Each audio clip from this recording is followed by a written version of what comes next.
bonjour Olivier, merci d'avoir pris le temps de venir partager ce moment-là avec nous, hein, c'est très sympa. Tu as déjà fait le tour avec Franck pour visualiser les différents postes et ton choix est maintenant effectué. Je vois que tes montages sont mis en adéquation. Il y a tu utilises un plan un petit peu particulier qu'on n'a pas trop l'habitude de voir au niveau forme.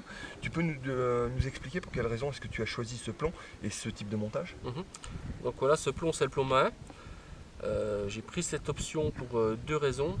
La première, c'est en cas de croche, si le poisson se prend dans une souche, qu'il puisse se libérer du montage complètement. Je vais vous montrer de quelle façon. Donc voilà, le poisson, hop, s'attire et le plomb est parti. Et là donc le poisson a toutes les chances de s'en sortir. C'est pas un piège, on va dire. Et la deuxième raison, je vais remettre donc le montage en place. Donc là, c'est vraiment pour privilégier la sécurité du poisson. Et quoi qu'il arrive, même en pêche d'obstacles, là, on a un maximum de chances, un, de voir sa prise, voilà. et deux, dans tous les cas, de protéger le poisson qu'on vient d'hameçonner, en fait. Exactement. Ça, c'est donc la priorité. La deuxième raison pour laquelle j'ai pris cette option, c'est pour l'autoferrage. Aucun montage actuellement sur le marché ne permet un autoferrage avec un centre de gravité comme celui-ci. Donc on peut vite s'en rendre compte en utilisant un plomb, on va dire zip ou grappin avec un clip plomb. La carpe, une fois qu'elle aspire et qu'elle se pique l'hameçon, va tirer un certain pourcentage de la masse. Alors qu'avec ce type de montage, elle va soulever directement le poids du plomb. Donc un autoferrage parfait. Donc aussi bien à courte distance qu'à longue distance. Donc là, on est vraiment sur du ferrage instantané, quoi. Voilà, exactement. Exactement. Ce qui permet également, le fait de cet autoferrage, d'utiliser des plombs beaucoup moins lourds. D'accord. Et oui, puisqu'effectivement, puisqu'il y a une notion d'instantanéité, c'est peut-être une histoire de gravité, là. Voilà, c'est tout à fait par rapport à ça. C'est par rapport à la gravité.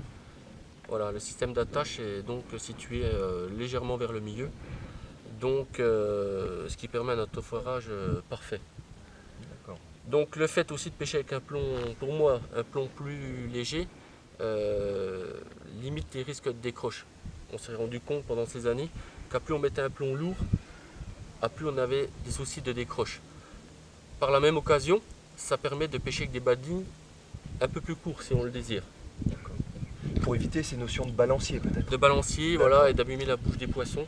Et finalement, la finalité, c'est de décrocher à l'épuisette.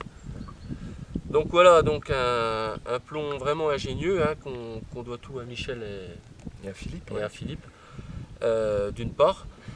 Et ça te permet en plus de pouvoir changer de bas de ligne éventuellement en cours de pêche si tu as besoin. Voilà, ou utiliser des sticks avec un système comme celui-ci. Voilà, j'enlève mon montage, j'enfile mon stick, un sac soluble, enfin tout ce qu'on veut. Et c'est parti. C'est doublement instantané. C'est doublement instantané. Instantané au niveau des bas de ligne, instantané au niveau de l'autoferrage. Voilà, ouais. Mais dis-moi Olivier, bon j'ai bien compris cette histoire d'instantanéité au niveau du montage, c'est-à-dire changement de bas de ligne, instantanéité d'autoferrage, mais je vois également que tu as utilisé un bas de ligne relativement long. Est-ce que ça c'est pas nuisant sur quelque chose que les gens recherchent de plus en plus, c'est cette notion de longue distance? Non, non, du tout, du tout.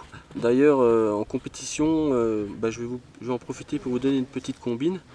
On utilise donc un bedband qu'on va positionner sur notre lait de corps. Je vais vous montrer de quelle façon.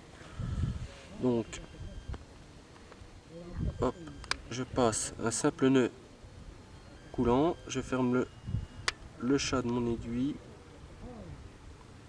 Voilà, de cette façon. Cet élastique, je vais le placer à la hauteur que je le désire. Donc on va dire à peu près à 3 cm au-dessus de mon hameçon. À côté de ça, je vais prendre donc un bout de fil soluble que je double, que je vais donc positionner de part en part dans mon bedband. C'est relativement simple à mettre en place, hein. Il fallait juste y penser. Voilà, donc de part en part, comme ceci. Et dans ce soluble donc, que j'ai doublé, je vais positionner donc mon hameçon pour le mettre complètement collé à mon lait de corps. Voilà.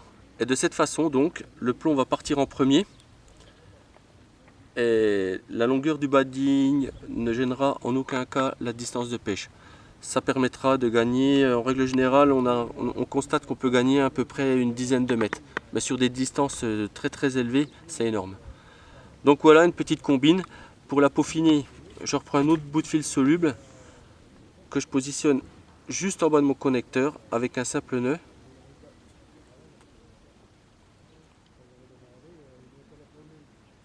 Oui, ça permet en fait de solidariser complètement le corps de ligne avec le bas de ligne et d'éviter qu'à quelques moments que ce soit, l'un tourne autour de l'autre. Voilà, exactement. Exactement. Donc voilà la finalité de mon montage.